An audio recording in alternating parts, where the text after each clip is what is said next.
Puranoticia.cl presenta Hora de Noticias. Las informaciones más relevantes de la última hora en un resumen preparado por nuestro departamento de prensa. Tú nos ves, nos escuchas y nos lees. Puranoticia.cl. Esto es Hora de Noticias en Puranoticia.cl.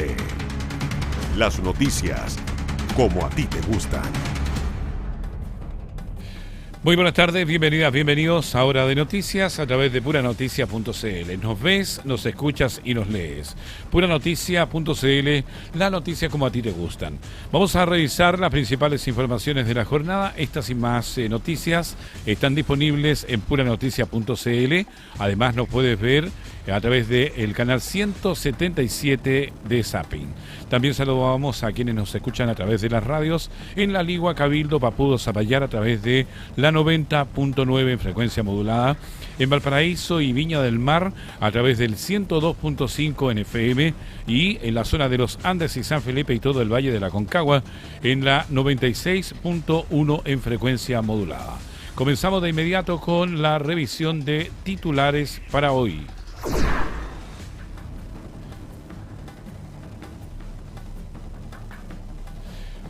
Ministro de Vivienda Iván Poduje expuso trabajo del MIMBU ante estudiantes de ingeniería de la Pontificia Universidad Católica de Valparaíso. Iván Poduje sobre el escenario financiero de su cartera. Yo tengo un ministro de Hacienda que me quiere dar ni un peso. Vecino del Olivar revela detalles de la relación Poduje damnificados. Lo acusa de ser intimidante y actuar como patrón de fondo. Presidenta del Senado convocará mesa de trabajo para mejorar la mega reforma. Busca generar acuerdos entre oposición, oficialismo y gobierno. Corte Suprema acoge recurso de amparo de Camila Polizzi y ordena al tribunal revisar unión de acusaciones en su contra. Juzgado de Santiago declara incompetente en aristas del caso Convenio.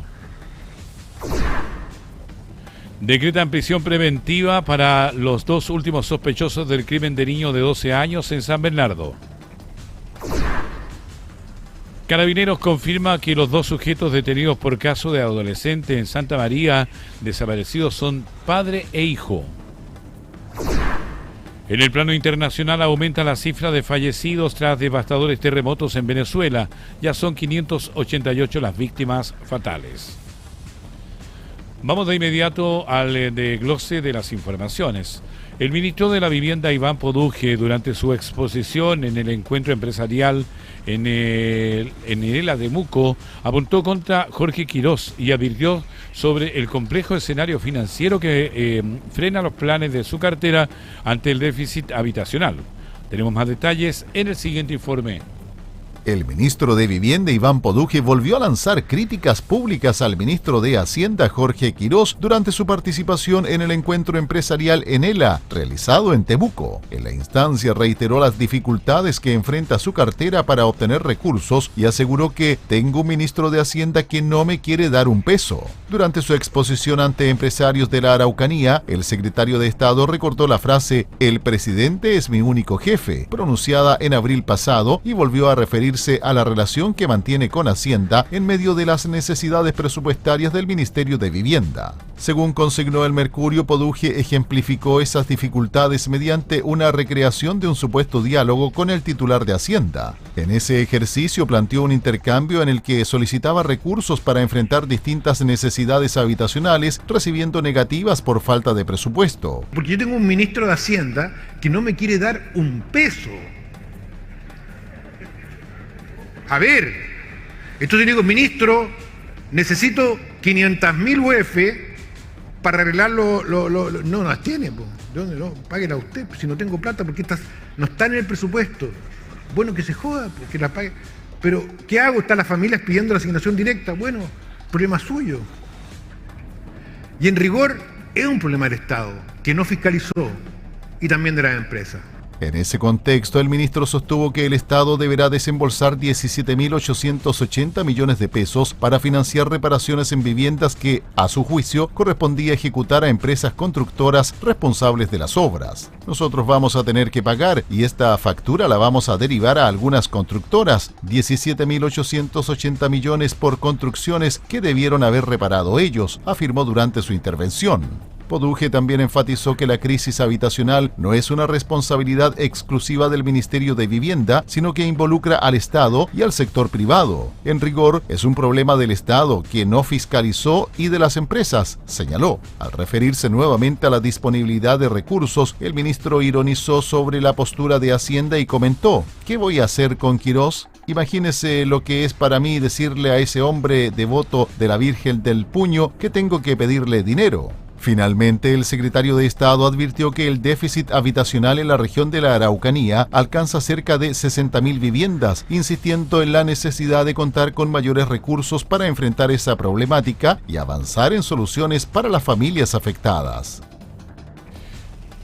Vamos a más informaciones. La incertidumbre por el proceso de reconstrucción en el Olivar continúa creciendo. En medio de la controversia por las demoliciones impulsadas por el Ministerio de Vivienda y la paralización judicial de esas obras, un vecino del sector acusó al ministro Iván Poduje de incumplir compromisos con las familias damnificadas y cuestionó duramente su forma de relacionarse con los afectados. Leoncio Olivares, damnificado del mega incendio de febrero del año 2024, afirmó a puranoticias.cl que las promesas realizadas por el secretario de Estado no se han cumplido. El ministro está mintiendo, sostuvo, asegurando que durante una reunión en terreno se comprometió a que todas las viviendas estarían construidas antes de fin de año y que la situación de las familias calificadas como inhábiles se resolvería en pocas semanas. El vecino también rechazó los argumentos técnicos utilizados para justificar las demoliciones. Según indicó, profesionales de Arquitectos por Chile y la propia empresa constructora sostienen que las viviendas pueden ser reforzadas, afirmando que las reparaciones tendrían un costo cercano a los 3,5 millones de pesos por inmueble y podría ejecutarse en aproximadamente un mes, evitando así su demolición. Olivares manifestó además que el presidente José Antonio Kast debería intervenir para conocer lo que ocurre en el Olivar. A su juicio, las familias permanecen en la misma incertidumbre que tras el incendio, pese a que muchas viviendas se encuentran prácticamente terminadas. Respecto de la actitud del ministro, el vecino sostuvo que su llegada al sector generó temor entre los damnificados. Incluso calificó la forma de actuar de Poduje como la de un patrón de fondo y aseguró que el tono y la forma en que el ministro se dirige a los vecinos resulta intimidante. El damnificado concluyó que esa actitud, sumada a las promesas incumplidas, ha aumentado la sensación de impotencia entre las familias que esperan una definición sobre el futuro de sus viviendas. El parlamentario de la UDI, Mario Olavarría, quien acusó ayer que habría existido un intento de obstaculizar la labor de la Comisión de Vivienda de la Cámara de Diputados en el Olivar, conversó esta mañana con Pura Noticia Matinal. Abordó también el rol del ministro Iván Poduje en el proceso de reconstrucción tras el mega incendio del mes de febrero del año 2024. Pasemos a escuchar parte de esta entrevista. Se habla de saboteo a la visita. ¿Quién lo llamó para que no fuera? Mire, el tema, yo hice esa práctica, impacta de una forma que nosotros abordamos por una actividad de la mesa de la Comisión de Vivienda. Hicimos esta visita y resulta que los días antes, las semanas previas, se fue dilatando y la verdad que uno recibe recados, oye, ojalá no vaya, ojalá esto. Porque hay un tema aquí que me desagrada mucho, que es politizar un poco, parece el tema. Y la verdad que esto no es un tema de politización, es un tema de tragedia. El Olivar, en Villamar, producto de incendio. Y son personas que están a punto de recibir casa y no se les va a entregar. Estamos con Mario Olavarría. Mario, vamos a tratar de mejorar la condición técnica porque te escuchamos entrecortado. Estamos con Mario Olavarría, diputado de la UDI, ¿cierto? A ver si mientras se nos estabiliza, ¿cierto?, la conexión de internet. Mario Olavarría es parte, ¿cierto?, de la comisión, es diputado de la Unión Demócrata Independiente, y anuncia este saboteo a la visita, que tú me estabas contando, Mario, que gente te empezó a llamar antes de esta visita para que no fueras. Y tú, lo que te da rabia, me decías, es que esto se transforme en algo político, ¿no? Obvio. Pero eso no es para qué dar nombre ni nada. En la misma comisión hay parlamentarios que pidieron que digamos, no se hiciera la visita. Y se hizo una votación incluso, para lo cual se requería unanimidad. Y no se dio esa unanimidad. Así que la misma mesa, la misma comisión, había parlamentarios que no querían que hiciera la visita después que habían votado a favor. ¿Ya? Entonces uno se extraña, a mí me extraña porque yo soy del mismo sector. Y resulta que no me voy a prestar para esto, y yo primero tener un mandato, digamos, de la gente para hacer la pega que tengo que hacer, ¿ya? Y a mí me gustan las cosas, yo fui alcalde muchos años, me gustan las cosas del terreno, no saco nada con ver ahí fotos en la comisión, ni que nos hablemos y uno dice una cosa, el representante del Ejecutivo, en fin, resulta que lo mejor es ir a terreno, y creo que fue muy bueno haber ido a terreno. ¿Y qué viste, Mario, estando en terreno en Olivar? ¿Cuál fue tu apreciación? Primero, el drama humano que hay. El drama humano que hay de gente que lleva 2 años esperando sus casas, las casas están terminadas, algunas en un 95%, y resulta que no las pueden entregar porque hay una orden de demolición que está paralizada. Obviamente ustedes ya lo han visto en el tema, pero casas que están terminadas, yo las tuve ahí, que tienen un informe, digamos, del IDIEM, de que hay una viga que tiene que mejorarse acá, pero nada para demoler, ¿ya? Entonces a mí eso me llama muy profundamente la atención. Eso, primer cosa, el drama humano que está viviendo la familia ahí, que no tienen una solución como corresponde, ellos no han recibido respuesta. Segundo, la visita a las casas. Yo estuve en 3 partes. Estuve en la parte de Chusmisa, estuve en Graneros y estuve en Huancamayo. Son 3 lugares distintos donde la empresa constructora esta San Sebastián ha estado construyendo las casas. Las casas que se fueron construyendo, porque yo fui alcalde, así que temas de licitación los conozco. Se licitan, después se hace el estado de pago, se hacen inspecciones técnicas, se tienen que construir de acuerdo a los planes aprobados en la Dirección de Obras Municipales. Todo eso, una casa para que llegue al 95%, quiere decir que pasó todos esos trámites. Exacto. Por lo tanto, es muy curioso que a los 95% le digan, no, ¿saben qué más? Hay que demoler la casa, ¿ya?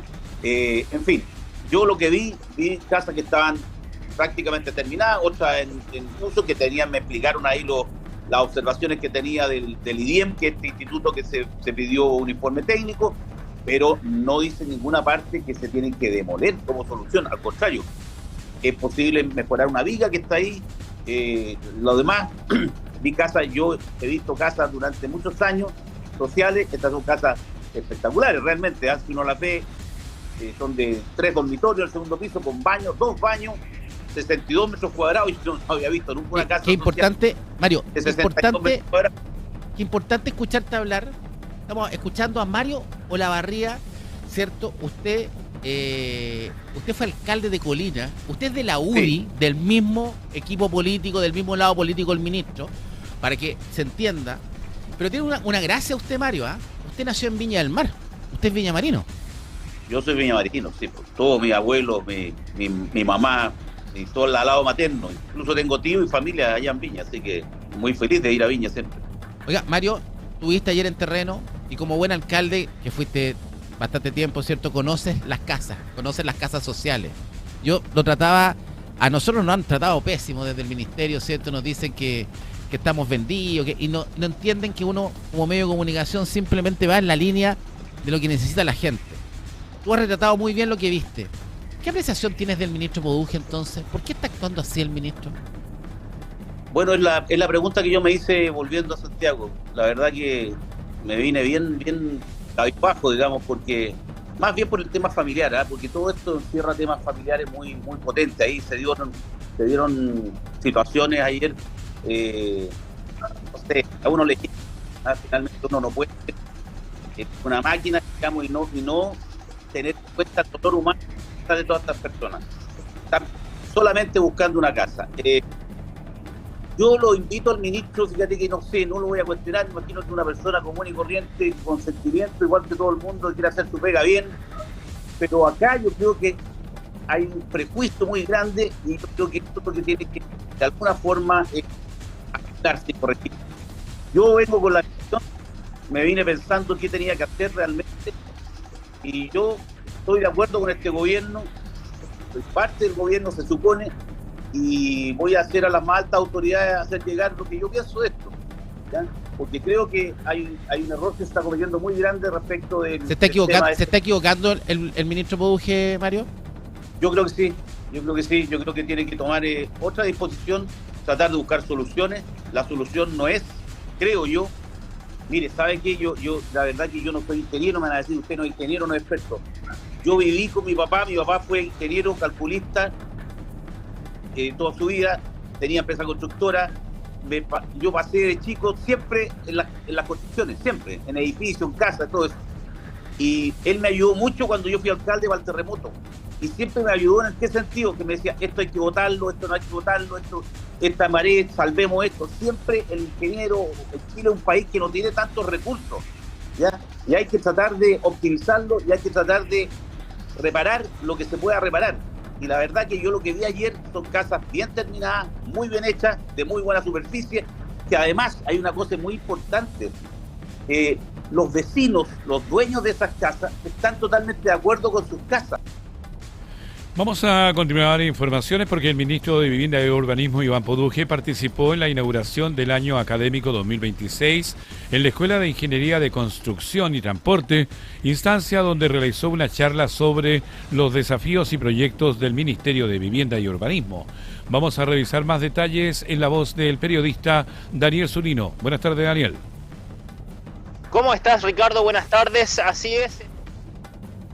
Respecto a lo que fue esta inauguración del año académico de la PUCB, la Pontificia Universidad Católica de Valparaíso, porque en una sala de clases, específicamente en la sala 2.1 de la Escuela de Ingeniería de Construcción y Transporte de la Pontificia Universidad Católica de Valparaíso, se realizó la inauguración del año académico 2026 de esta unidad, actividad que contó con la presencia del ministro de Vivienda y Urbanismo, Iván Poduje. La autoridad llegó hasta la Casa de Estudios para realizar una charla dirigida a los estudiantes, donde expuso parte del trabajo que desarrolla el Ministerio de Vivienda y Urbanismo, abordando los principales desafíos del área, entre ellos los procesos de reconstrucción que se llevan adelante en distintas zonas del país. En la instancia también participaron el Seremi de Vivienda y Urbanismo de Valparaíso y el Seremi de Transporte. Durante su exposición, el ministro se refirió además a la relación con las empresas constructoras, los conflictos que se han generado durante algunos procesos habitacionales y la importancia del carácter y la capacidad de gestión para enfrentar los desafíos en materia de vivienda. La actividad generó especial atención entre los medios de comunicación presentes, que estaban expectantes en las declaraciones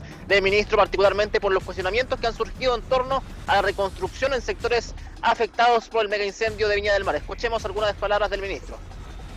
Porque nosotros no podemos entregar viviendas falladas. Lo que propusieron algunos parlamentarios, que nos parece insólito, es que viviendas que fueron entregadas con problemas de diseño estructural sean reforzadas por nosotros. O sea, que nosotros desarmemos lo que hicieron, le pongamos un refuerzo de fierro, volvamos a poner los paneles y se las entreguemos a las familias. ¿A usted le parece justo eso? No lo podemos hacer. El compromiso que puedo tener con ese vecino es que una vez que demolamos vamos a construir lo más rápido posible una casa segura. En este contexto, el ministro Poduje confirmó además que realizará una visita al sector del Olivar, uno de los puntos donde se ha concentrado parte de la discusión por el avance de la reconstrucción tras el incendio ocurrido el año 2024, Ricardo. Bueno, importante, vamos a quedar, porque esta es una información, Daniel, que está ahí en el tapete público y también sigue dando día a día más informaciones y más temas para continuar escarbando un poco en qué va a pasar con esto, qué va a pasar con el ministro Poduje, qué va a pasar con la reconstrucción, qué va a pasar con las viviendas del Olivar. O sea, tenemos un tema que tiene para bastante rato, así que creo que ahí, Daniel, usted es el que tiene la palabra y el que nos va a estar informando y contando cómo se suceden cada uno de estos hechos. Así es, Ricardo, es lo que tenemos hasta esta hora, 13:20. Bien, vamos a quedar entonces atentos a lo que usted nos entregue en el transcurso de la jornada y del día, Daniel. Un gusto de saludarlo, quedamos en contacto. Que esté muy bien, Ricardo. Nos reencontramos. Gracias. El periodista Daniel Zunino del equipo de puranoticias.cl. Vamos a otras informaciones porque el Senado abrió una mesa de trabajo para mejorar el proyecto de mega reforma. Paulina Núñez busca generar acuerdos entre oposición, oficialismo y gobierno. Tenemos más detalles en el siguiente informe. La presidenta del Senado, Paulina Núñez, anunció la conformación de una mesa de trabajo para recoger propuestas y generar acuerdos que permitan perfeccionar la llamada megareforma o proyecto de ley de reconstrucción. La instancia va a ser convocada el próximo martes, luego que la iniciativa fuera aprobada en general por la Cámara Alta con 26 votos a favor, 23 en contra y una abstención, quedando ahora lista para su discusión en particular. La senadora de Renovación Nacional explicó que el objetivo será abrir espacios de diálogo entre el oficialismo, la oposición y el Ejecutivo, especialmente para recoger observaciones de sectores que aún mantienen reparos sobre el contenido del proyecto. La decisión ahora es acercar posiciones. Lo dijimos antes de la votación en general. La decisión del Ejecutivo fue distinta a lo que estábamos proponiendo, que era abrir este espacio de acuerdo, de diálogo, de saber qué es lo que se estaba pidiendo, pero hoy día ya aprobado el proyecto y por lo tanto dado un paso importante en su tramitación, tenemos que ir poniendo sobre la mesa aquellas modificaciones, indicaciones que creemos pueden mejorar el proyecto. Núñez sostuvo que el proceso legislativo que viene representa una oportunidad para revisar artículo por artículo y avanzar en modificaciones concretas que permitan ampliar el respaldo político a la propuesta. La parlamentaria afirmó que existen materias donde es posible construir consensos, como algunas propuestas impulsadas por municipios en torno al sistema de contribuciones, uno de los puntos que ha generado mayor debate. Finalmente, la presidenta del Senado subrayó que el desafío es fortalecer una iniciativa orientada a impulsar el crecimiento económico del país, recalcando que el diálogo y la construcción de acuerdos serán claves para darle mayor legitimidad a la reforma.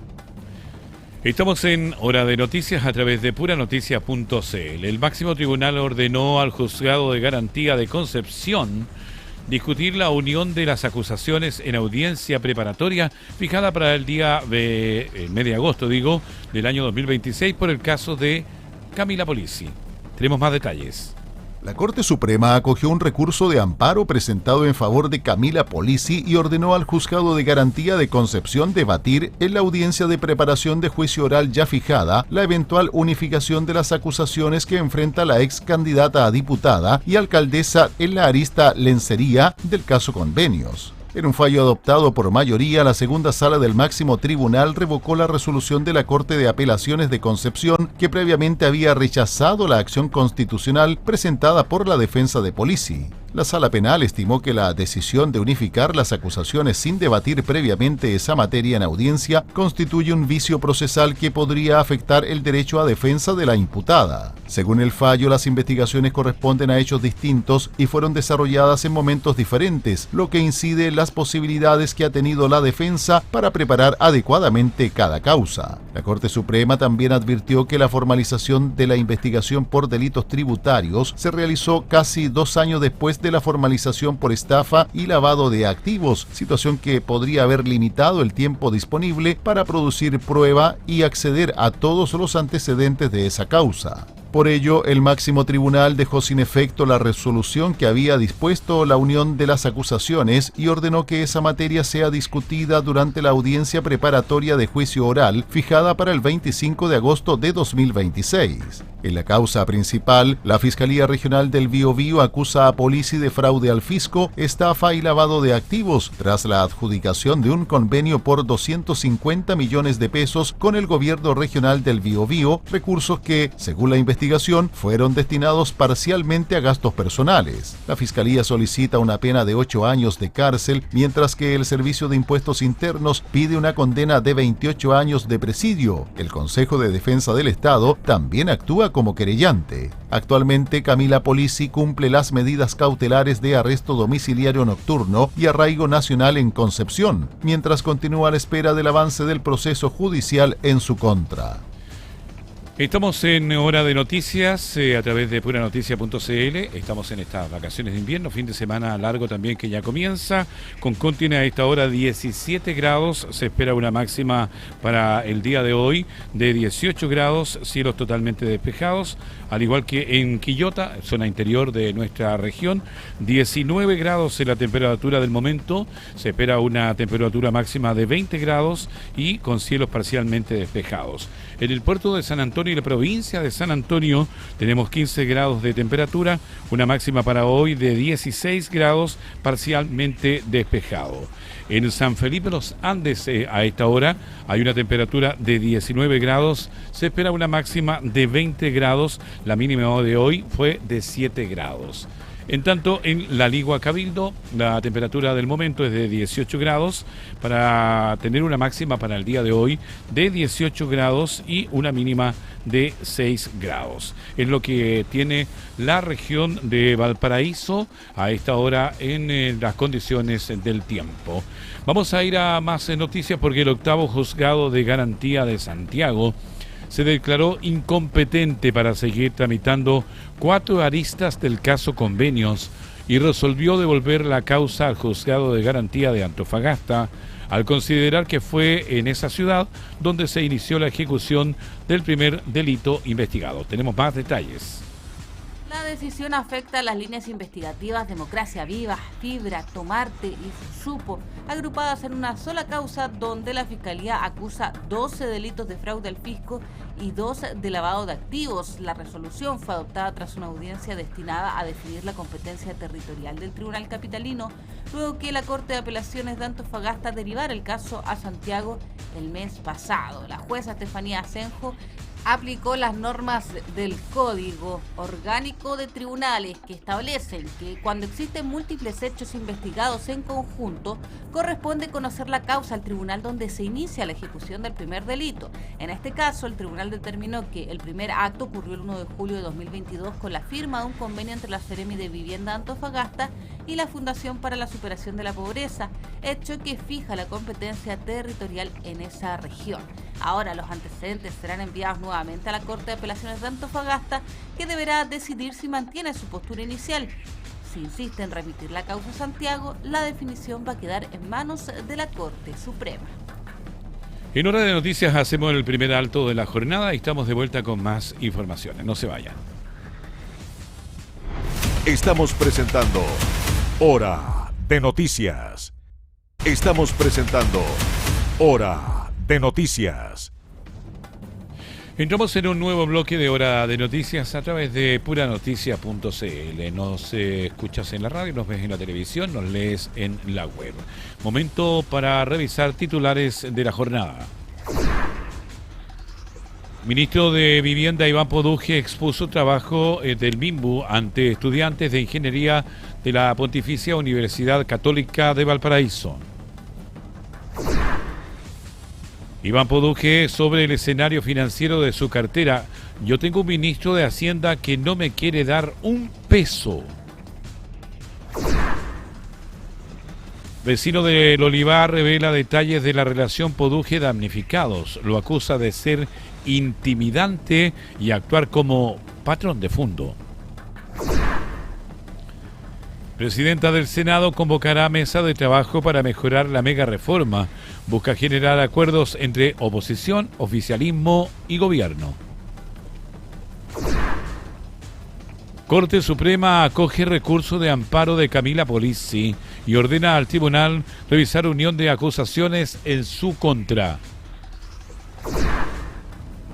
Juzgado de Santiago se declara incompetente en arista del caso Convenios.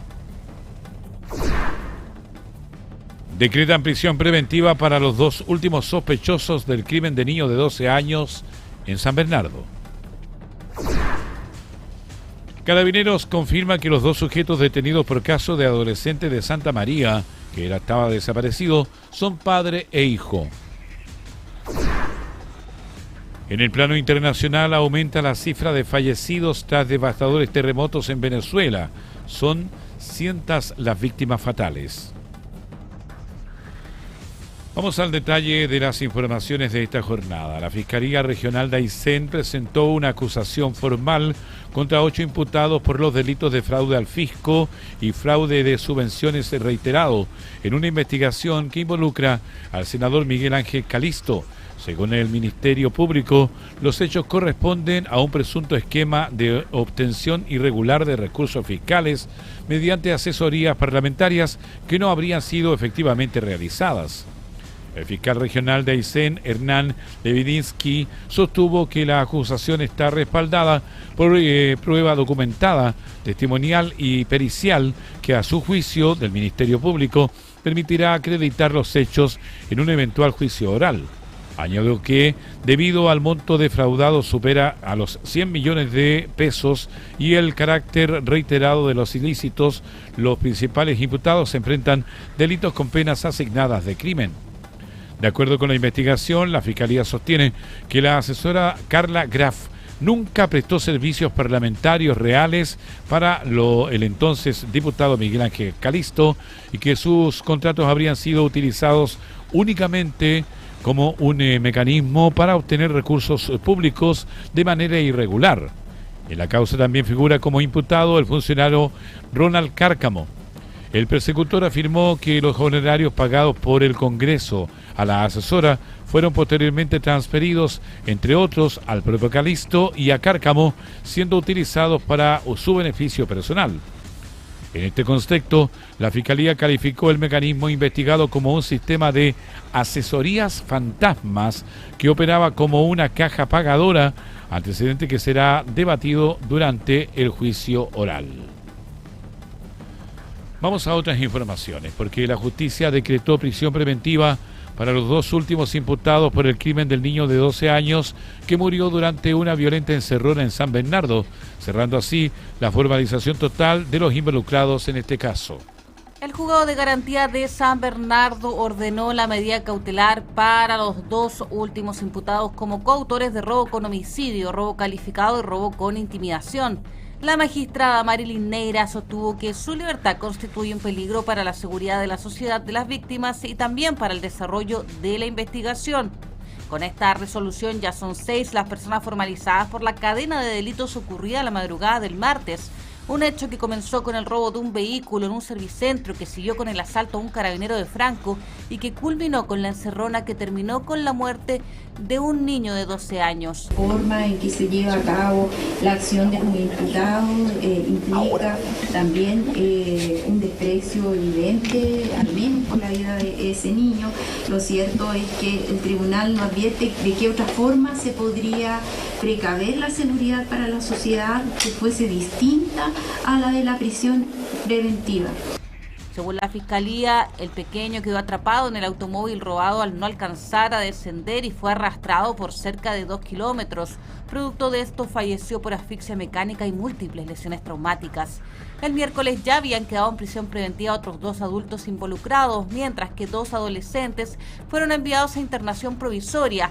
Además, el tribunal mantuvo el plazo de investigación en 180 días. Los imputados están todos en prisión preventiva, los presentes en internación provisoria. Los 2 son mayores de edad, participaron desde el hecho número 1 a número 3. Primero actúan sustrayendo un vehículo desde un servicentro, donde no tan solo atacan al conductor de este vehículo que se encontraba cargando combustible, sino que también a un bombero, para posteriormente abalanzarse, interceptar a una persona que se encontraba transitando en la vía pública, y finalmente el último de los hechos es donde ocurre este desenlace fatal con el fallecimiento de este niño.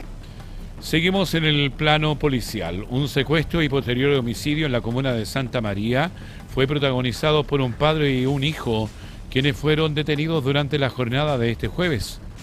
El teniente Fabián Lagos, del Servicio de Encargo y Búsqueda de Vehículos y Personas de Valparaíso, informó que las diligencias investigativas permitieron establecer la participación de ambos sujetos de 24 y 55 años de edad respectivamente en el secuestro y posterior homicidio del menor de edad desaparecido desde el 23 de junio en la comuna de Santa María.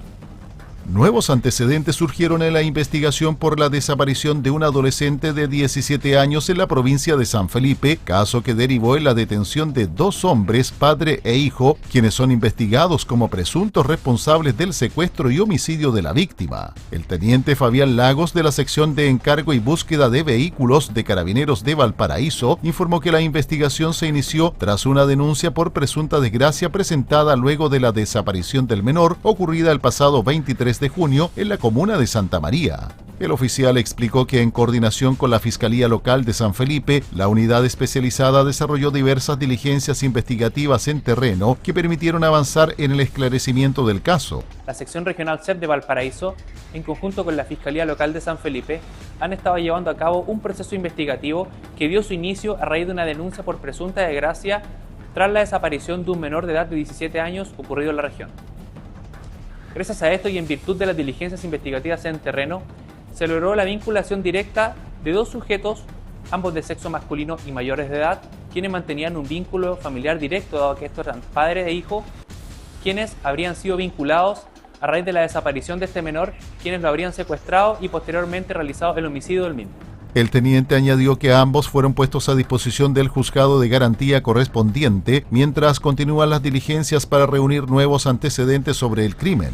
En paralelo, el oficial confirmó que durante la investigación fue encontrado un cuerpo en la comuna de Putaendo, el cual está siendo sometido a peritajes para determinar si corresponde al adolescente desaparecido. En el marco de diligencias investigativas en terreno, se logró dar con la ubicación de un cuerpo cual se está siendo identificado en estos momentos para ver si efectivamente corresponde al de la víctima en cuestión. Finalmente, Lagos sostuvo que el procedimiento continúa en pleno desarrollo y que las diligencias seguirán enfocadas en esclarecer completamente lo ocurrido entre las comunas de Santa María y Putaendo, además de confirmar oficialmente la identidad del cuerpo hallado. El despliegue de personal de Carabineros en las regiones de Valparaíso Metropolitana contó con más de 850 funcionarios y dejó además más de 8.000 controles, 522 infracciones y el retiro de 106 vehículos en un servicio enfocado en reforzar la seguridad ciudadana. Tenemos más detalles. Carabineros desplegó un amplio operativo preventivo en las regiones de Valparaíso y Metropolitana con el objetivo de reforzar la seguridad ciudadana, la fiscalización y el control del delito. El procedimiento contempló la participación de 853 funcionarios y 290 medios logísticos distribuidos en ambas regiones. El mayor contingente se concentró en la región metropolitana, donde participaron 720 carabineros y 236 vehículos, mientras que en la región de Valparaíso fueron destinados 133 funcionarios y 54 medios logísticos para apoyar los servicios extraordinarios. Como resultado de este despliegue, Carabineros informó la detención de 158 personas, de las cuales 129 fueron aprehendidas en la región metropolitana y 29 en la región de Valparaíso. Entre los principales motivos de detención destacan 71 personas con órdenes judiciales vigentes, además de 29 por infracción a la ley de drogas, 14 por delitos de mayor connotación social, 3 por robo, 3 por infracción a la ley de armas, 3 por receptación, 3 por violencia intrafamiliar y 35 por otros delitos. Respecto del perfil de los detenidos, el 89,9% corresponde a hombres y el 10,1% a mujeres. Además, el 98,1% son adultos y el 1,9% son adolescentes, mientras que el 92,4% son de nacionalidad chilena y el 7,6% son extranjeros. Del total de personas detenidas, 122 fueron puestas a disposición de los tribunales de justicia y recintos penitenciarios. De ellas, 98 corresponden a la región metropolitana y 24 a la región de Valparaíso. En el marco de estos servicios preventivos también se realizaron 8.504 controles, entre ellos 5.454 controles de identidad preventivos, 274 controles investigativos conforme al artículo 85 del Código Procesal Penal y 2.776 controles vehiculares. Asimismo, se efectuaron 36 fiscalizaciones a establecimientos comerciales. Finalmente, Carabineros informó que durante el operativo se cursaron 522 infracciones, se retiraron de circulación 106 vehículos y se incautaron 14 armas. La institución destacó que estos resultados reflejan el trabajo operativo destinado a fortalecer la prevención, la fiscalización y la persecución de personas requeridas por la justicia, contribuyendo a la seguridad de la comunidad. Sigamos en el plano policial, porque Carabineros detectó un auto con encargo por patentes extraviadas y tras un seguimiento controlado por Américo Vespucio, acabó con un choque y decomisó clorhidrato de cocaína y dinero en efectivo. Hay más informaciones en el siguiente informe. Carabineros detuvo a 2 personas tras una persecución policial que se extendió desde Quilicura hasta Providencia, procedimiento que permitió incautar droga, un arma de fuego, municiones y más de 4,3 millones de pesos en dinero en efectivo. El operativo se inició cerca de las 0:17 horas de este viernes, cuando personal que realizaba patrullajes preventivos en Quilicura detectó un vehículo que mantenía un encargo asociado al extravío de sus placas patentes y abandono. Al intentar fiscalizar el automóvil, el conductor escapó a alta velocidad por la autopista Américo Vespucio, en dirección al oriente y efectuando maniobras temerarias que pusieron en riesgo a otros conductores. Siguiendo los protocolos institucionales, Carabineros inició un seguimiento controlado que culminó en la comuna de Providencia, luego de que el vehículo perdiera el control e impactara contra la berma a la intersección de avenida El Cerro con Santa María. Tras el choque, 3 ocupantes descendieron del automóvil. 2 de ellos fueron detenidos por personal policial, mientras que un tercer individuo logró escapar del lugar y continúa siendo buscado.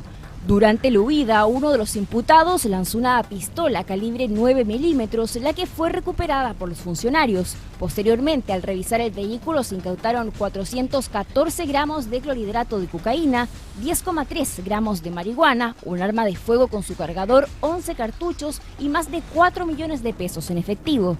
Las diligencias permitieron establecer que uno de los detenidos mantenía una orden de detención vigente por el delito de lesiones leves, mientras que ambos registran antecedentes policiales.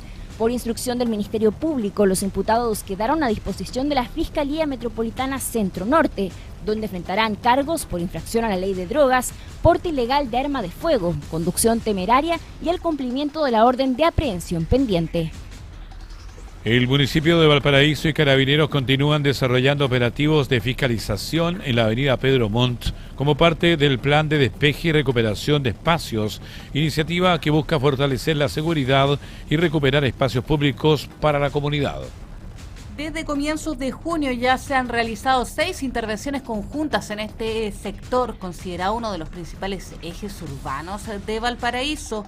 El balance incluye 17 citaciones municipales, el retiro de carros vinculados al comercio irregular y más de 360 controles preventivos entre fiscalizaciones de identidad y también vehiculares.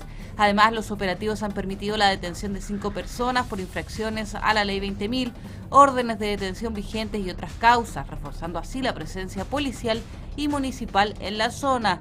Las acciones responden a una demanda sostenida de vecinos y comerciantes establecidos que han solicitado mayor orden y seguridad en este concurrido punto de Valparaíso, especialmente por la alta circulación de estudiantes, trabajadores y familias. La alcaldesa Camila Nieto destacó que la recuperación de espacios públicos es una de las principales preocupaciones de la comunidad y subrayó el trabajo coordinado con Carabineros para avanzar en el ordenamiento y seguridad de este sector emblemático de la ciudad de Valparaíso, como es la avenida Pedro Montt. En paralelo, el municipio también ha impulsado jornadas de orientación para comerciantes ambulantes, buscando promover la regularización de sus actividades y complementar la fiscalización con acompañamiento y trabajo colaborativo. El gobierno concretó la expulsión de 62 extranjeros con destino a Bolivia, Colombia y Ecuador. El operativo incluyó 46 expulsiones administrativas y 16 jurídicas. Autoridades destacaron que durante el año 2026 ya se han materializado 1.039 salidas obligadas del país.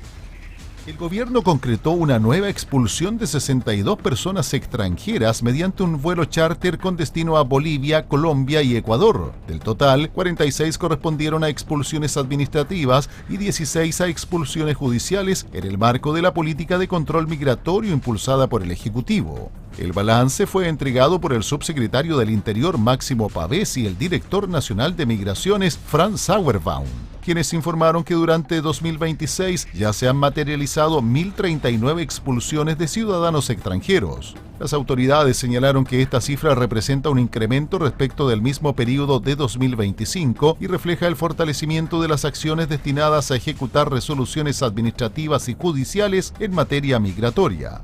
Además de las expulsiones, durante este año se han registrado 2.509 salidas voluntarias efectivas, alcanzando un total de 3.548 personas que han abandonado el país entre ambas modalidades. Que tuvo como destino internacional los países de Bolivia, Colombia y Ecuador. Salió de Santiago, hizo una escala en la ciudad de Iquique y abandonó el país con 62 personas extranjeras expulsadas. Este es un vuelo charter internacional que es parte de la planificación que el gobierno, en coordinación con el Servicio de Migración y la Policía de Investigaciones, ha estado llevando adelante por instrucción del presidente. El vuelo realizado el 25 de junio incluyó la expulsión de personas con antecedentes por delitos graves, entre ellos homicidio simple, secuestro con violación, violación a mayor de 14 años, abuso sexual, tráfico ilícito de drogas, robos violentos y delitos relacionados con armas de fuego. Del total de personas expulsadas en esta operación, el 38,7% mantenía antecedentes o condenas por delitos distintos al ingreso por paso no habilitado, lo que, según el gobierno, da cuenta del foco puesto en retirar del país a extranjeros que representan un riesgo para la seguridad pública. Hoy día tenemos una disminución abrupta en los ingresos clandestinos y podemos señalar que solamente el 28% de todos los ingresos clandestinos del último año se han dado desde el ingreso irregular en fronteras, y el otro 72% es producto de las fiscalizaciones que se han hecho dentro del país, lo que denota que la disminución en la frontera ha sido notoria. Finalmente, el Ejecutivo reiteró que continuará fortaleciendo una política migratoria basada en el orden, el control efectivo de las fronteras y el cumplimiento de las resoluciones administrativas y judiciales, promoviendo una migración regular, segura y responsable. El líder del partido de la gente, Franco Parisi, criticó al presidente José Antonio Kast por destacar el despliegue de las Fuerzas Armadas en las calles para reforzar la seguridad pública. Esto en medio de una serie de delitos de alta connotación que ha marcado la agencia o la agenda nacional. El economista y ex candidato presidencial, líder del partido de la gente, Franco Parisi, sostuvo que el mandatario José Antonio Kast prometió medidas más duras para enfrentar la delincuencia y cuestionó que a su juicio esa promesa no se está cumpliendo. Parisi planteó que la negativa del gobierno podría explicarse por una eventual resistencia de alto mando militar o por temor a que efectivos terminen enfrentando procesos judiciales por su actuar en labores de orden público. En esa línea emplazó al jefe de Estado a indultar a militares condenados si considera que fueron procesados injustamente, apuntando específicamente al caso del conscripto Carlos Robledo, condenado por hechos ocurridos durante el estallido social de 2019. El líder del partido de la gente sostuvo que si el presidente considera injusta esa condena, tiene herramientas constitucionales para actuar y no usar ese caso como argumento para descartar la participación militar en tareas de seguridad. Finalmente, Parisi aseguró que la seguridad fue uno de los principales compromisos de campaña de Kast y advirtió que el incumplimiento de esas promesas podría tener costos políticos para el gobierno. Tras una nueva encuesta CADEM, la preocupación por la estabilidad en el empleo subió 5 puntos y llegó a 63%, mientras que el desempleo y el bajo crecimiento económico se consolidan como los principales dolores de cabeza de los chilenos. Más detalles en el siguiente informe. La última encuesta CADEM correspondiente a la cuarta semana de junio reveló que el 82% de los consultados considera que Chile enfrenta una emergencia laboral, mientras que el 63% manifestó su preocupación por la estabilidad de su empleo, 5 puntos más que en la medición anterior. En el ámbito económico, el desempleo pasó a ser la segunda principal preocupación del país, con un 20% de las menciones, igualando al bajo crecimiento económico. En tanto, el alza de los precios continúa liderando las inquietudes con un 47%, aunque registró una disminución de 12 puntos porcentuales respecto de la encuesta previa. Respecto de las principales problemáticas del mercado laboral, el 46% identificó los despidos como la mayor emergencia, seguido por las dificultades para encontrar un nuevo empleo tras perder el trabajo y los bajos salarios. Entre las causas del desempleo, el bajo crecimiento económico fue mencionado por el 39% de los encuestados, seguido por el aumento de la inmigración y la incertidumbre política y económica. La encuesta también consultó sobre distintas propuestas de flexibilidad laboral. El 86% respaldó la implementación de jornadas flexibles para estudiantes, adultos mayores y personas con responsabilidades familiares, mientras que el 51% apoyó la jornada de 40 horas pueda distribuirse como un promedio anual en sectores con alta estacionalidad y el 49% se mostró favorable a establecer contratos por hora. Asimismo, el 45% estuvo de acuerdo con que un trabajador pueda desempeñar distintas funciones dentro de una empresa, siempre que mantenga sus derechos laborales. En paralelo, el 68% señaló que aceptaría trabajar 3 horas adicionales de lunes a jueves para disponer del viernes libre. En un operativo en el sector de San Sebastián, Carabineros capturó a 2 adultos y un menor de edad con amplio prontuario, desbaratando un céntrico punto de ventas de pasta base, cocaína y marihuana.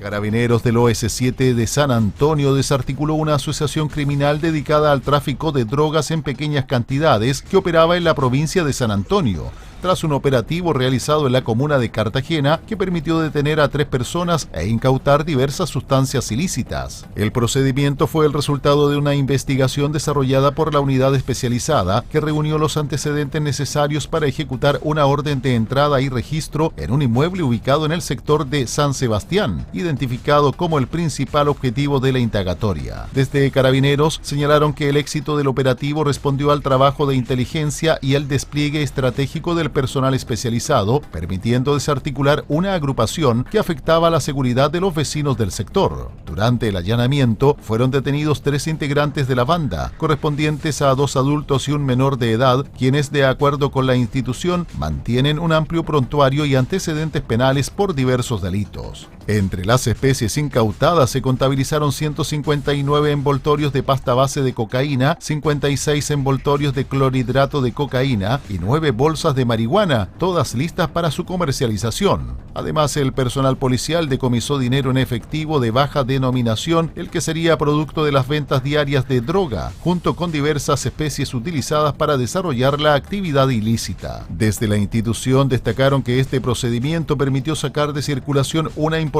cantidad de sustancias ilícitas y afectar el funcionamiento de una organización dedicada al microtráfico en la provincia de San Antonio. Por instrucción del Ministerio Público, los 3 detenidos fueron puestos a disposición del juzgado de garantía correspondiente para enfrentar el respectivo control de detención y la formalización de cargos. Vamos a hacer un nuevo alto en las informaciones y ya estamos de vuelta. Estamos presentando Hora de Noticias. Estamos presentando Hora de Noticias. Entramos ya a un nuevo bloque de Hora de Noticias a través de puranoticias.cl. Revisemos titulares. Ministro de Vivienda Iván Poduje expuso trabajo del MIMBU ante estudiantes de Ingeniería de la Pontificia Universidad Católica de Valparaíso. Iván Poduje sobre el escenario financiero de su cartera. Yo tengo un ministro de Hacienda que no me quiere dar un peso. Vecino del Olivar revela detalles de la relación Poduje-damnificados. Lo acusa de ser intimidante y actuar como patrón de fondo. Presidenta del Senado convocará mesa de trabajo para mejorar mega reforma. Busca generar acuerdos entre oposición, oficialismo y gobierno. Corte Suprema acoge recurso de amparo de Camila Polizzi y ordena al tribunal revisar unión de acusaciones en su contra. Juzgado de Santiago se declara incompetente en aristas del caso Convenios. Decretan prisión preventiva para los 2 últimos sospechosos del crimen de niño de 12 años en San Bernardo. Carabineros confirma que los 2 sujetos detenidos por caso de adolescente de Santa María desaparecido son padre e hijo. En el plano internacional aumenta la cifra de fallecidos tras devastadores terremotos en Venezuela. Son cientos las víctimas fatales. Vamos a las informaciones. La baja tasa de natalidad en Chile se ha convertido en un desafío demográfico, económico y social. El gobierno anunció recientemente el plan Chile Renace, que busca abordar las barreras que enfrentan muchas personas para formar una familia. Queremos analizar este fenómeno desde la salud materna y neonatal junto a una especialista. Estamos en contacto con Marcela Puentes, ella es directora de la Escuela de Obstetricia y Nanoteología de la Universidad Diego Portales. Le saludamos. ¿Cómo está, Marcela? Buenas tardes, bienvenida. Hola, ¿cómo está? Buenas tardes. Bueno, en primer lugar, ¿qué tan preocupante es la baja natalidad que está registrando Chile y qué consecuencia puede tener a largo plazo? Bueno, la natalidad en Chile ha ido siendo cada vez más importante, una cifra que es cada vez más alarmante y que habla que en el año 2028 vamos a tener más muertes que nacimientos y además de todo alrededor del 2036 la población chilena va a empezar a disminuir en vez de crecer. Entonces tenemos como un escenario en donde la natalidad cobra una importancia porque si no hacemos algún esfuerzo por aumentarla, efectivamente vamos a tener menos personas trabajadoras y por lo tanto quienes sostengan los cuidados, quienes sostengan las empresas, etcétera. Entonces va a haber una gran problemática en caso de que no hagamos este camino, que no es fácil porque es multidimensional y que requiere de un esfuerzo país y no un esfuerzo solo de un gobierno de turno. Marcela, desde su experiencia como obstetra y neonatóloga, ¿qué factores observa con mayor frecuencia detrás de una decisión de postergar o tal vez de no tener hijos? Bueno, yo creo que, así como le decía, existen múltiples factores que pueden incidir, pero por lo pronto ahora en nuestro país y mirando como los países que han tenido una tasa semejante, vemos que en Singapur, en Corea del Norte, al igual que acá, la vivienda es tremendamente cara, el acceso a vivienda es muy difícil. Hay un estudio hace poco de la Universidad de los Andes que dice que el 80% de la población de nuestro país no tiene acceso a vivienda. Entonces, al menos en ese punto es súper importante avanzar. Por otro lado, también está los problemas de cuidado y conciliación con la vida laboral. En nuestro país tenemos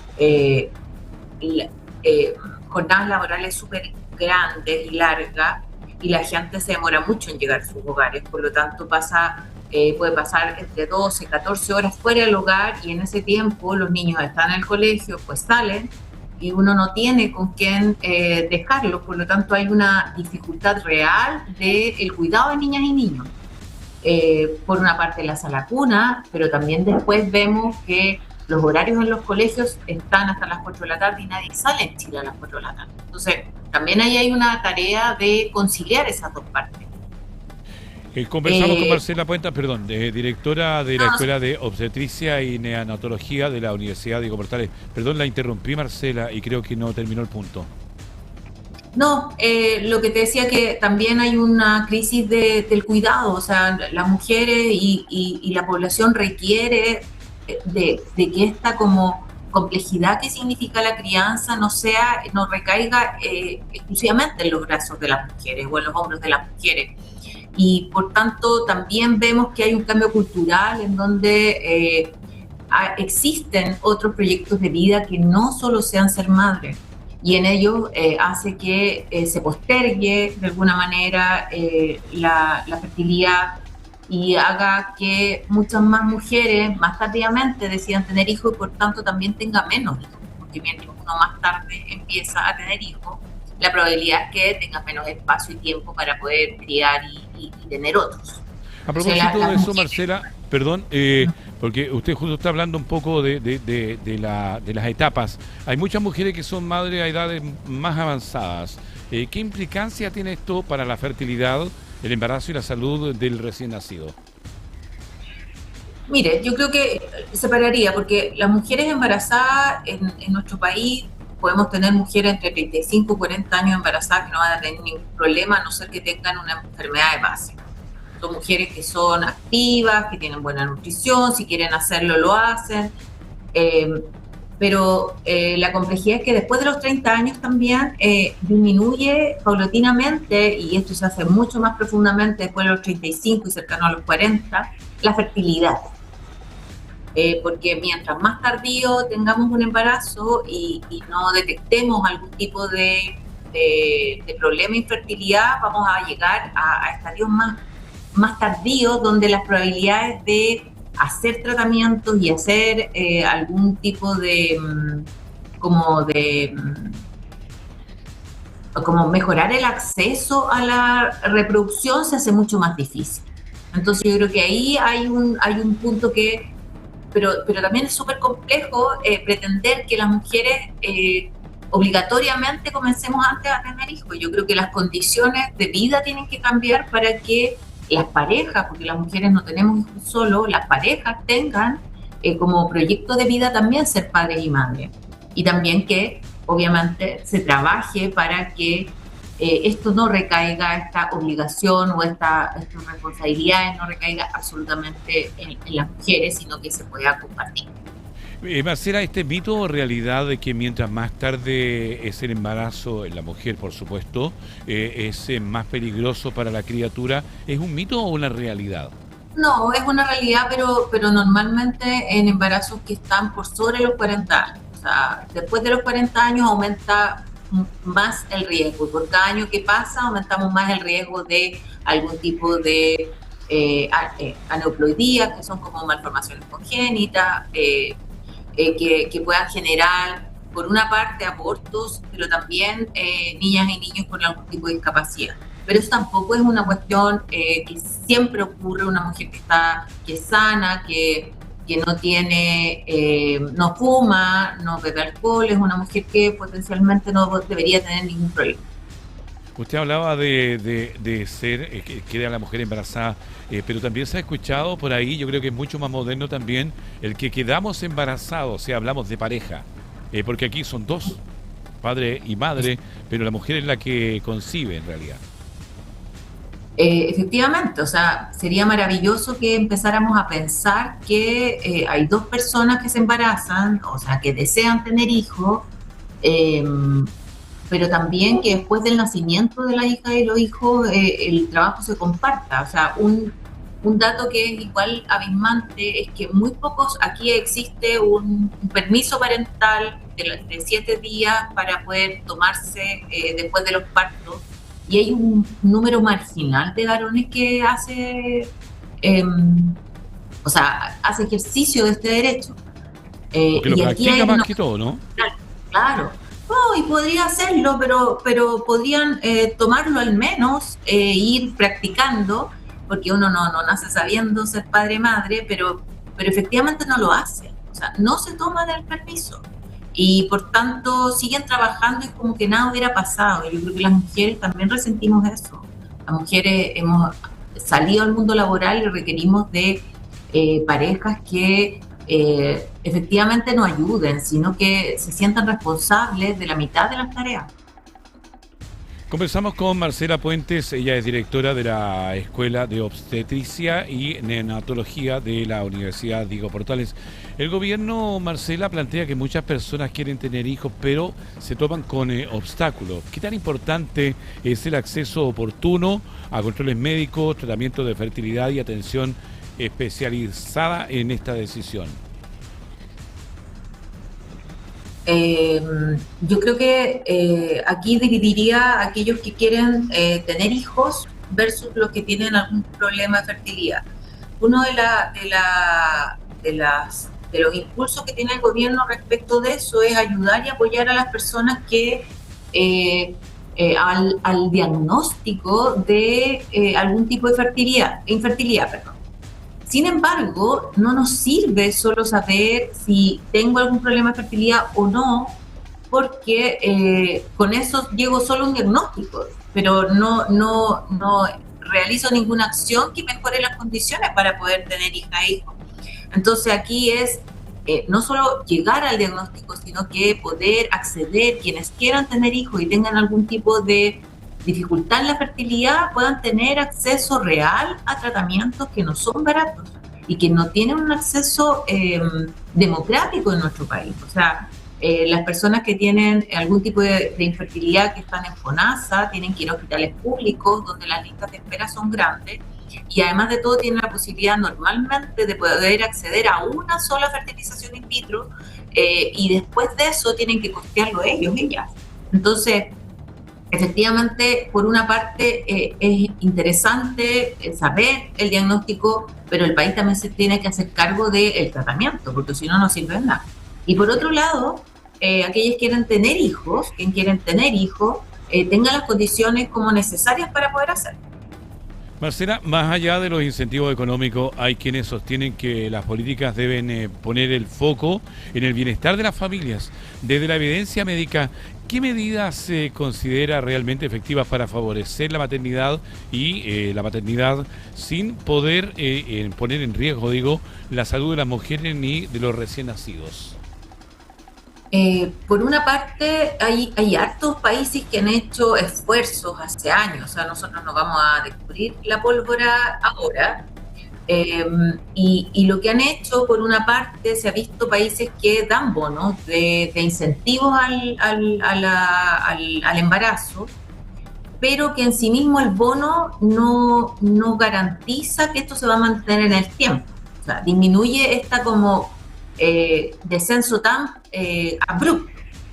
Hay otros países en estudios comparados de Europa, en donde se han mejorado las condiciones y derechos por ejemplo, han aumentado el postnatal a 1 año, cercano a 1 año, donde también puede esto dividirse con el padre y la madre, donde también hay acceso universal a las cunas, a cuidados después de los colegios y también a horarios de trabajo que sean compatibles con la vida familiar.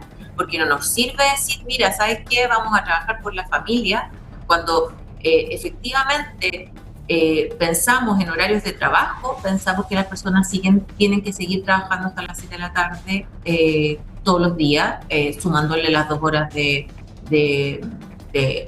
traslado, que es en promedio lo que se puede demorar una persona ahora en Santiago, al menos. Estamos en contacto con Marcela Puentes, ella es directora de la Escuela de Obstetricia y Neonatología de la Universidad Diego Portales. Marcela, ¿qué mensaje le daría a las personas que están postergando la decisión de ser padre-madre o tener hijos? Yo creo que es una decisión súper individual. Yo creo que cada persona tiene que ver si hay un deseo de ser madre y padre. Es un proceso que no es fácil, que requiere de un esfuerzo no solo económico, también emocional, psíquico, que muchas veces cuando las personas no deciden tener hijos también es súper válido. Yo creo que acá no hay un eslogan que pueda asegurar que la gente y las personas quieran tener hijos o no, pero sí decir que entre todas y todos podemos construir un país más igualitario, más equitativo, más respetuoso, para que sí se den las condiciones para que el deseo también de ser madre y padre pueda florecer. Marcela, si pudiera recomendar una prioridad, esta es la última pregunta ya, para el Plan Chile Renace, desde la obstetricia y también la neonatología, ¿cuál cree que debería ser y por qué? Yo ahora estoy mirando de este listado de 8 medidas. Yo creo que para mí, a mi parecer, creo que el costo de la vida, la vivienda y el apoyo en los cuidados es un eje como fundamental. Sin esas 3 patas, yo creo que no se afirma este plan. Y me surgen un poco de duda con el concepto de formación y estabilidad de los vínculos familiares. Yo no sé a dónde va ni qué significa eso. Y normas sociales y culturales también, o sea, qué es lo que está planteando. Por lo tanto, yo estaría atenta y pendiente a saber efectivamente qué va a ocurrir con cada uno de estos puntos y cómo pretenden ir trabajando para mejorar la fertilidad en Chile. Marcela, queremos agradecerle por este contacto y dejar un poquito más claro este tema. Muchas gracias a usted. Gracias. Marcela Puentes, directora de la Escuela de Obstetricia y Neonatología de la Universidad Diego Portales. Vamos a cambiar de tema porque nos vamos de inmediato a tomar contacto con nuestra unidad móvil. Hay información del momento. Daniel Zunino, te escuchamos. Retomamos su contacto, Ricardo, porque en los próximos minutos ya se espera que se reanude en el juzgado de garantía de San Felipe con la audiencia de control de detención por un homicidio ocurrido en la comuna de Santa María. El procedimiento estuvo suspendido por cerca de 20 minutos en un receso decretado por el tribunal. De acuerdo con la información entregada a los medios de comunicación, la audiencia debía retomarse a las 14:20 y ya estaría por retomarse, momento en que se espera conocer los primeros antecedentes expuestos por la Fiscalía y la Defensa. Cabe recordar que la investigación apunta a la desaparición de una adolescente de 17 años ocurrida el pasado 23 de junio en la comuna de Santa María, lo que inicialmente fue denunciado como una presunta desgracia dio un vuelco con el avance de las diligencias luego de que Carabineros lograra detener a 2 hombres, padre e hijo, quienes son investigados por su presunta participación en el secuestro y posterior homicidio del menor. Según información de la sección de servicio de encargo y búsqueda de vehículos de Carabineros, las diligencias desarrolladas junto a la Fiscalía de San Felipe permitieron vincular directamente a ambos imputados con la desaparición del joven. Además, durante la investigación fue hallado un cuerpo en la comuna de Putaendo, el que permanece siendo sometido a peritajes para establecer si corresponde a la víctima. Se espera entonces, Ricardo, que durante esta audiencia el Ministerio Público entregue mayores antecedentes sobre la dinámica de los hechos, comunique los delitos por los que serán formalizados los imputados y solicite las medidas cautelares que estime convenientes y pertinentes también mientras continúa la investigación. Quedamos atentos, Daniel, a cualquier información que pueda entregarnos más detalles con respecto a este tema. Así es, Ricardo, estamos en contacto. Gracias, Daniel Zunino, periodista del equipo de Puranoticia.cl. Vamos a otras informaciones porque las autoridades proyectan la salida de más de 400.000 vehículos desde la región metropolitana durante este fin de semana largo, marcado por el feriado del día lunes 29 de junio y el inicio de las vacaciones de invierno. El plan de contingencia fue presentado por el Ministerio de Obras Públicas y Transporte junto a Carabineros, considerando además que 900.000 personas viajarán en buses interurbanos a distintos puntos del país, que se suma a las más de 400.000 vehículos desde la región metropolitana que saldrán durante este fin de semana largo, marcado por el feriado del lunes 29 de junio y también el inicio de las vacaciones de invierno. Ante este escenario se anunció un refuerzo de fiscalizaciones para combatir el transporte informal y verificar las condiciones de seguridad de los buses y vehículos de pasajeros. Entre las medidas destaca el llamado peaje a Luca, que va a permitir pagar 1.000 pesos en horarios específicos para autos y camionetas en rutas como la 68 y también la ruta 5 Norte, buscando así incentivar la salida en horarios de menor congestión. También habrá descuentos del 50% para camiones y restricciones de circulación para este tipo de vehículos en las rutas 68, 5 Norte y 5 Sur, para facilitar el desplazamiento de automóviles particulares. Las autoridades hicieron un llamado a planificar los viajes, informarse sobre los horarios de mayor flujo y extremar las medidas de seguridad. Se espera que el pic de salida sea durante este viernes, la última hora, a eso de las 10 de la noche, mientras que el retorno más intenso se proyecta para el lunes entre las 4 y las 8 de la tarde. Vamos a otra información porque el fiscal nacional Ángel Valencia designó a Roberto Garrido como nuevo fiscal regional del Biobío, cargo que asumirá oficialmente el próximo 3 de agosto. Su nombramiento se produjo tras ser seleccionado desde la terna elaborada por la Corte de Apelaciones de Concepción en el marco del concurso público correspondiente. Garrido, abogado de la Universidad de Concepción, ingresó al Ministerio Público el año 2002 como abogado asistente de la Fiscalía Local de Purén y posteriormente ejerció como fiscal adjunto jefe de Purén y Loncoche. Más tarde se incorporó a la Fiscalía Local de Temuco. Desde mayo del año 2021 se desempeña como fiscal regional de la Araucanía, función desde la cual ahora dará el paso para encabezar la Fiscalía Regional del Biobío. La designación se realizó conforme a lo establecido en la Constitución y en la Ley Orgánica Constitucional del Ministerio Público, luego del proceso de selección desarrollado por la Corte de Apelaciones de Concepción para proveer el cargo de fiscal regional del Biobío. El gobernador Mundaca junto al alcalde Quirós recorrieron una serie de obras de infraestructura social en la comuna de San Felipe, en la provincia de San Felipe, destacando las inversiones destinadas a fortalecer el desarrollo comunitario y mejorar la calidad de vida de los vecinos. El gobernador regional de Valparaíso, Rodrigo Mundaca, encabezó una jornada de trabajo en la comuna de Putaendo, donde inspeccionó el avance de proyectos financiados por el gobierno regional e inauguró 3 nuevas obras de infraestructura comunitaria. La agenda contempló iniciativas destinadas a fortalecer espacios para organizaciones sociales y mejorar la calidad de vida de vecinos y vecinas de distintos sectores de la comuna. La visita comenzó en el Club de Rodeo San José de Piguchén, donde las autoridades recorrieron las obras del futuro Salón Multipropósito financiado mediante el Fondo Regional de Iniciativa Local FRIL, con una inversión de 150 millones de pesos. El proyecto considera un recinto de 87 metros cuadrados construido con estructura de acero y paneles ZIP, además de camarines con accesibilidad universal, servicios higiénicos mejorados y veredas de conexión.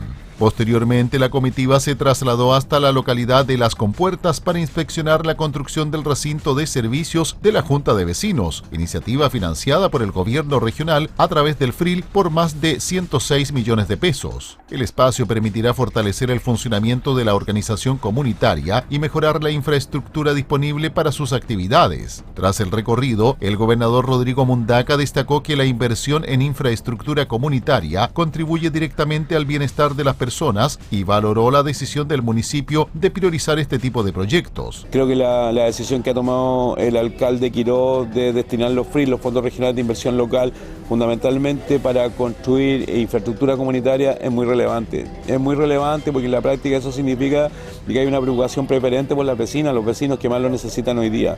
Dicho eso, estamos contentos de lo que hacemos, estamos contentos de estar en terreno, contentos de la inversión que hemos colocado en el Aconcagua, en todo el Valle del Aconcagua, hoy día le cambia la vida a las personas. Por su parte, el alcalde de Putaendo, Mauricio Quirós, afirmó que la inversión en espacios comunitarios fortalece el tejido social y permite que el desarrollo llegue a todos los sectores de la comuna, agradeciendo el respaldo del gobierno regional para concretar estas iniciativas. Creemos efectivamente que la inversión en infraestructura comunitaria es fundamental para el desarrollo de las organizaciones y para aumentar el tejido social. Así que estamos particularmente agradecidos de esta jornada, larga jornada, pero muy fructífera porque entendemos que el desarrollo tiene que llegar a todo y cada una de las localidades de la comuna de Putaendo y la región. La jornada continuó con la inauguración del Salón Comunitario de la Población Ejército Libertador, obra que contempla un salón de reuniones, cocina, bodega, patio abierto y un servicio higiénico con accesibilidad universal, diseñado para responder a las diversas necesidades de las organizaciones vecinales. En la misma actividad también fue inaugurado un proyecto de protección vecinal, ejecutado mediante la línea 8% del Fondo Nacional de Desarrollo Regional, iniciativa orientada a reforzar las condiciones de seguridad para la comunidad.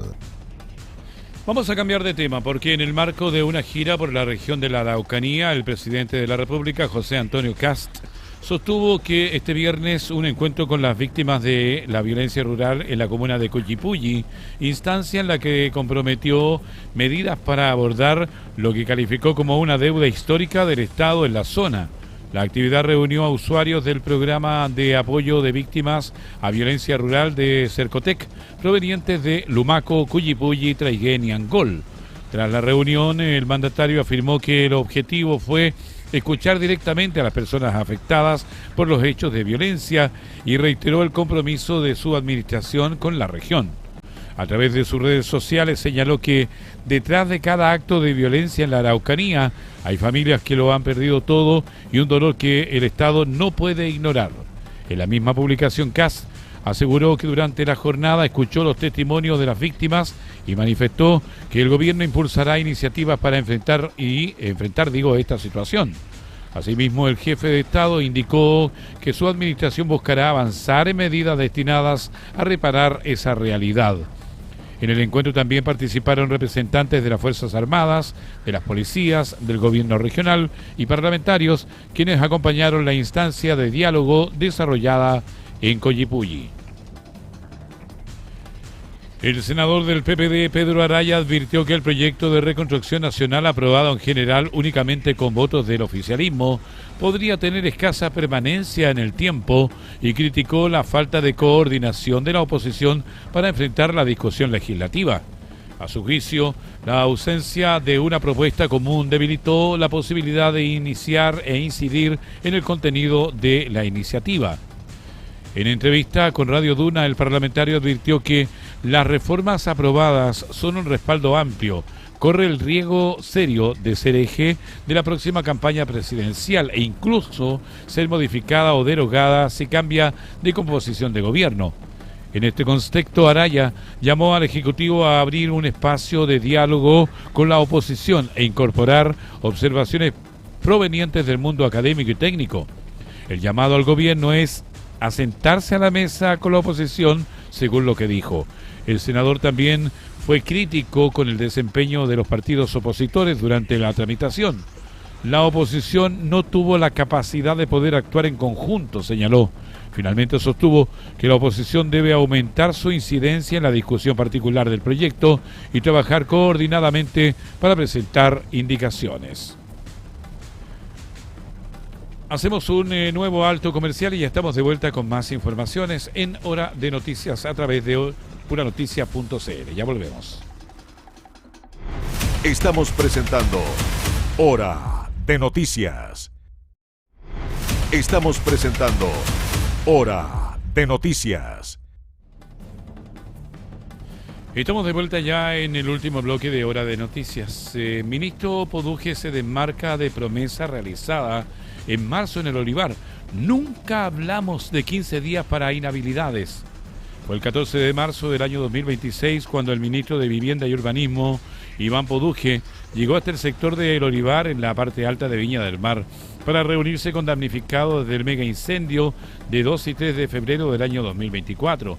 En aquella oportunidad, una de las principales preocupaciones de las familias apuntaba a las denominadas inhabilidades, condición que impedía a cientos de personas a acceder a beneficios habitacionales pese a haber resultado afectadas por la tragedia. Frente a los vecinos, el exsecretario de Estado, que había asumido hace 3 días, aseguró que el gobierno trabajaba para eliminar dichas restricciones y comprometió una pronta solución.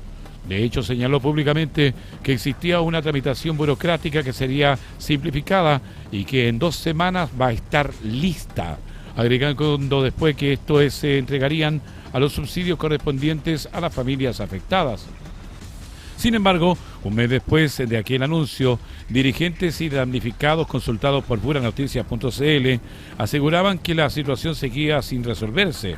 Entre ellos, el secretario de la ONG Sobrevivientes del Mega Incendio, Michael Sasso, sostuvo a nuestro medio que las familias seguían sin recibir subsidios y cuestionó directamente el incumplimiento del plazo comprometido por el titular del MIMBU.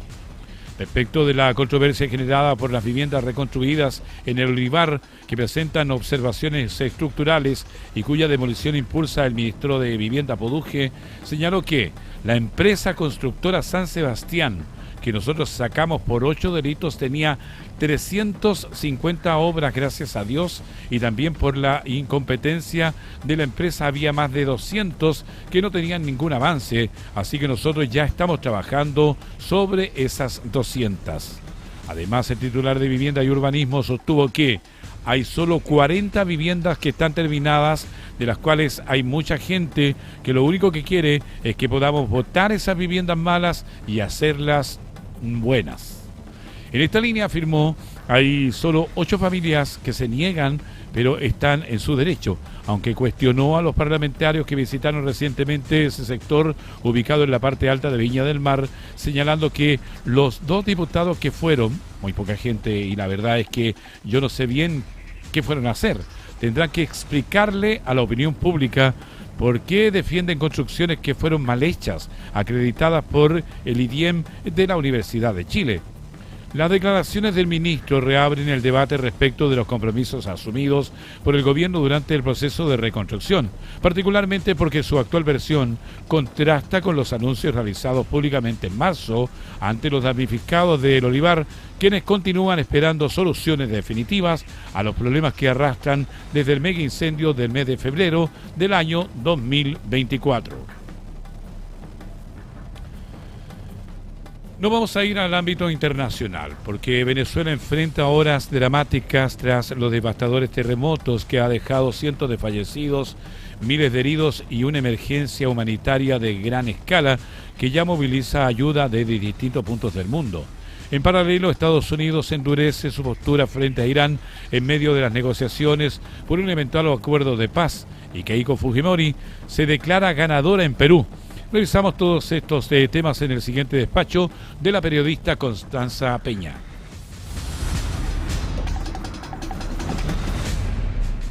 La tragedia en Venezuela sigue escalando con el paso de las horas. El último balance oficial elevó a más de 500 la cifra de fallecidos, mientras que se reportan miles de heridos tras los 2 terremotos que sacudieron el país y que ya son considerados uno de los peores desastres naturales de los últimos años en territorio venezolano. El ministro de Salud, Carlos Alvarado, informó que la red pública ha debido atender a miles de lesionados, mientras que cientos de personas han llegado sin signos vitales a los hospitales. El sistema sanitario trabaja al límite en medio de una emergencia que sigue creciendo. La región más afectada es La Guaira. Desde allí, el vicepresidente Diosdado Cabello confirmó que miles de familias resultaron damnificadas y que más de 100 edificios colapsaron completamente. Las imágenes muestran barrios enteros reducidos a escombros.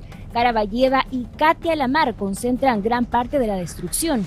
Equipos de rescate trabajan en zonas de alto riesgo buscando sobrevivientes, aunque las propias autoridades reconocen que muchas estructuras son demasiado inestables para intervenir con maquinaria pesada. El principal desafío ahora es encontrar personas con vida bajo los escombros, mientras que miles de familias enfrentan la pérdida de viviendas, servicios básicos y acceso a atención médica. La magnitud del desastre activó una respuesta internacional inmediata. Estados Unidos fue uno de los primeros países en reaccionar. El presidente Donald Trump anunció el despliegue de agencias federales y brigadas de rescate desde Virginia y Los Ángeles. México también movilizó su reconocido grupo de rescatistas, los Topos, mientras que la presidenta Claudia Sheinbaum comprometió apoyo técnico y sanitario. Chile, a través del presidente José Antonio Kast, ofreció ayuda humanitaria y coordinación para colaborar con equipos de rescate. El Salvador también anunció el envío de 300 rescatistas y 50 toneladas de medicamentos e insumos, mientras que Ecuador, España y Alemania comprometieron apoyo logístico y operativo. Desde Europa, España confirmó el envío de equipos de búsqueda urbana, mientras que Alemania ofreció aviones de transporte para movilizar personal y suministros. Mientras, la Cruz Roja Internacional advirtió que aún no se conoce el impacto humano total del desastre y alertó que las necesidades más urgentes son búsqueda y rescate, alojamiento de emergencia y atención sanitaria. Naciones Unidas, en tanto, advirtió que esta tragedia podría agravar aún más las vulnerabilidades estructurales de Venezuela, donde 8 millones de personas ya requerían ayuda humanitaria antes de los terremotos.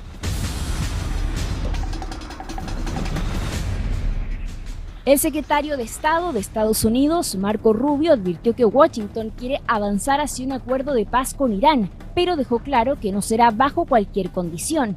Rubio sostuvo que el principal requisito es garantizar de manera verificable que Teherán nunca podrá desarrollar armas nucleares, marcando así la línea roja de la administración de Donald Trump. Uno de los focos de mayor tensión sigue siendo el estrecho de Hormuz, donde Irán insiste en aplicar tasas al tránsito de embarcaciones comerciales, algo que Washington rechaza por considerar que afecta la libre navegación internacional. Las negociaciones tienen un plazo de 60 días para alcanzar un acuerdo definitivo, pero el endurecimiento del discurso estadounidense muestra las diferencias que siguen siendo profundas en un escenario que mantiene en alerta a Medio Oriente y al resto del mundo.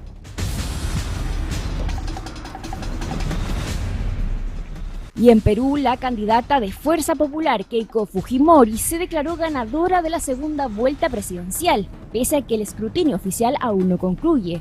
Ante sus adherentes aseguró que esta elección ya acabó y afirmó que su prioridad será recuperar el funcionamiento del Estado, fortalecer la seguridad y gobernar durante los próximos 5 años. Con el 99,88% de las actas escrutadas, Fujimori obtiene el 50,1% de los votos, frente al 49,8% del candidato de Juntos por el Perú, Roberto Sánchez.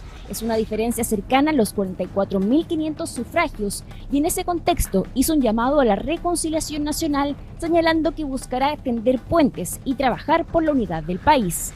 La aspirante presidencial también manifestó su disposición a dialogar con quienes mantienen reparos hacia su figura y aseguró que en caso de asumir el gobierno impulsará un equipo que trascienda a su partido, con experiencia y enfocado en el desarrollo de obras públicas y la generación de empleo.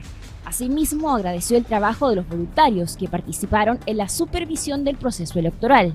Pese a la ventaja de Fujimori, el proceso electoral aún no concluye formalmente. El Jurado Nacional de Elecciones informó que los resultados oficiales de la segunda vuelta serán proclamados entre el 3 y el 7 de julio, una vez finalizada la revisión de las actas y el trabajo de los jurados electorales especiales.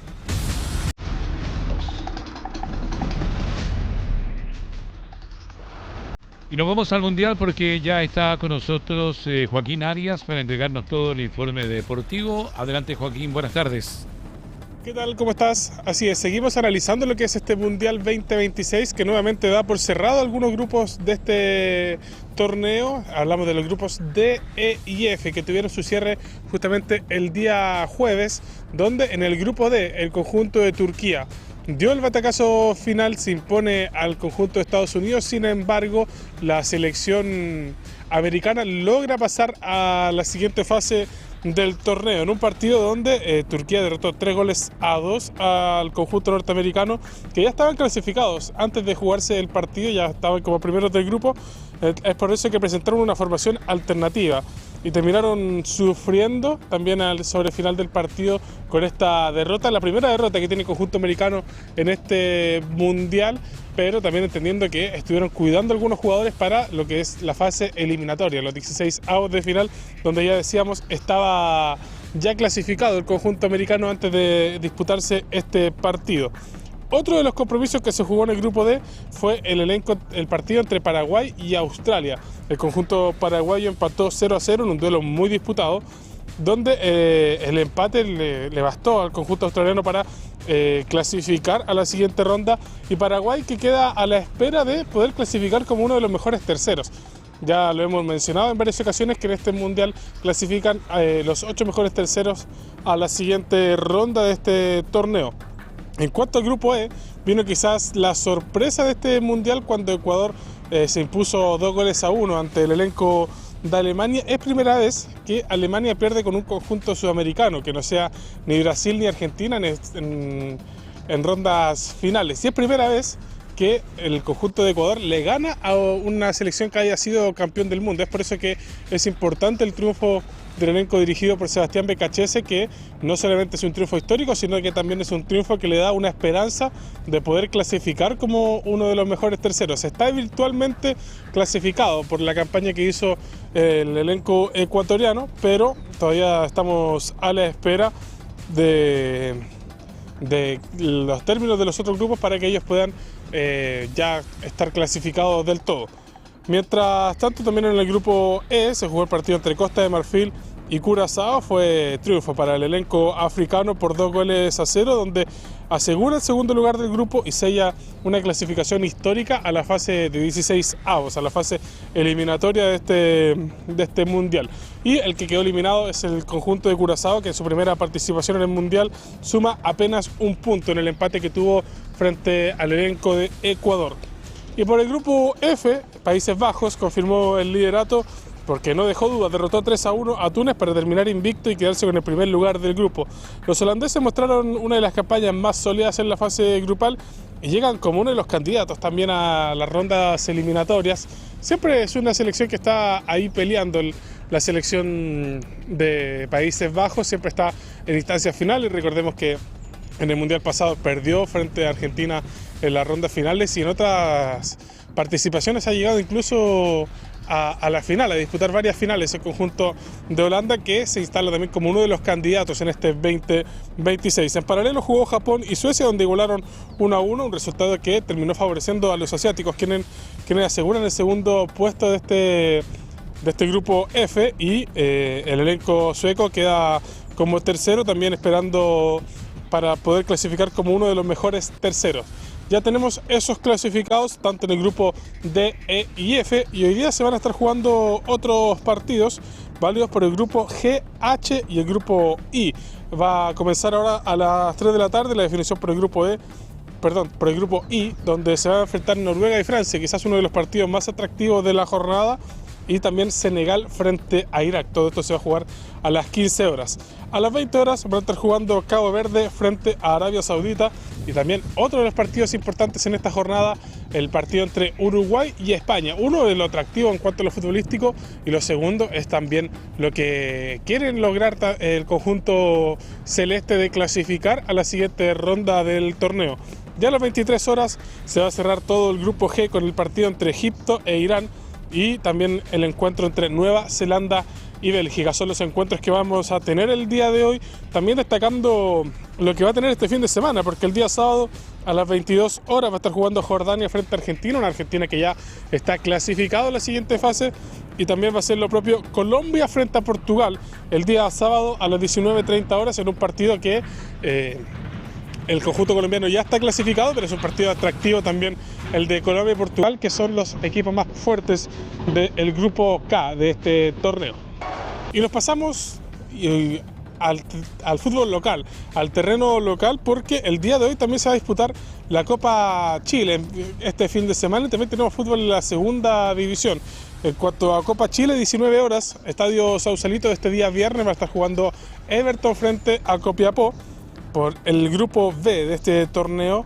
Día sábado, Deportes Iquique frente a Deportes Limache, sábado 17 horas en el estadio Lucio Fariña Fernández, mientras que el día domingo va a estar jugando Unión La Calera frente a Santiago Wanderers en el Nicolás Chaguán Nazar de La Calera, partido que se jugará sin público debido al castigo que tiene el conjunto cementero tras unos hechos de violencia el año pasado en un partido frente a San Luis, válido por Copa Chile.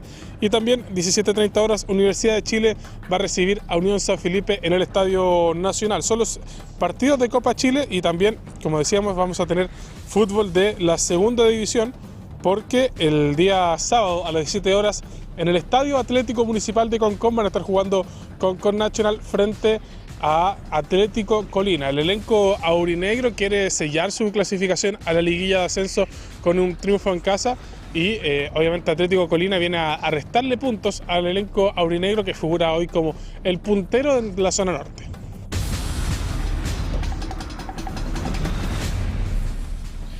Bien, gracias para Joaquín Arias, que nos entregaba todo el informe del Mundial y también de los encuentros de la Copa Chile, recordando además que juega Universidad Católica con San Luis de Quillota en el Claro Arenas, que se le quedó afuera a Joaquín. Pero antes de irnos, vamos a revisar titulares de la presente jornada. Ministro de la Vivienda Iván Poduje expuso trabajo del MIMBU ante estudiantes de ingeniería de la Pontificia Universidad Católica de Valparaíso. Iván Poduje sobre escenario financiero de su cartera. Yo tengo un ministro de Hacienda que no me quiere dar un peso. Vecino del Olivar revela detalles de la relación Poduje damnificados. Lo acusa de ser intimidante y actuar como patrón de fondo. Presidenta del Senado convocará mesa de trabajo para mejorar mega reforma y busca generar acuerdos entre oposición, oficialismo y gobierno. Corte Suprema acoge recurso de amparo de Camila Polizzi y ordena a tribunal revisar unión de acusaciones en su contra. Juzgado de Santiago se declara incompetente en aristas del caso Convenio. Decretan prisión preventiva para los 2 últimos sospechosos del crimen de niño de 12 años en San Bernardo. Carabineros confirma que 2 sujetos detenidos por caso de adolescente de Santa María que estaba desaparecido son padre e hijo. Y en el plano internacional aumenta la cifra de fallecidos tras devastadores terremotos en Venezuela. Son cientos las víctimas fatales. Y de esta forma estamos poniendo punto final a la presente edición de Hora de Noticias a través de puranoticias.cl. Usted nos ve en la televisión, nos escucha en la radio y nos lee en la web. Las noticias como a ti te gusta. Que tengan una buena jornada. Buenas tardes. Puranoticias.cl presentó Hora de Noticias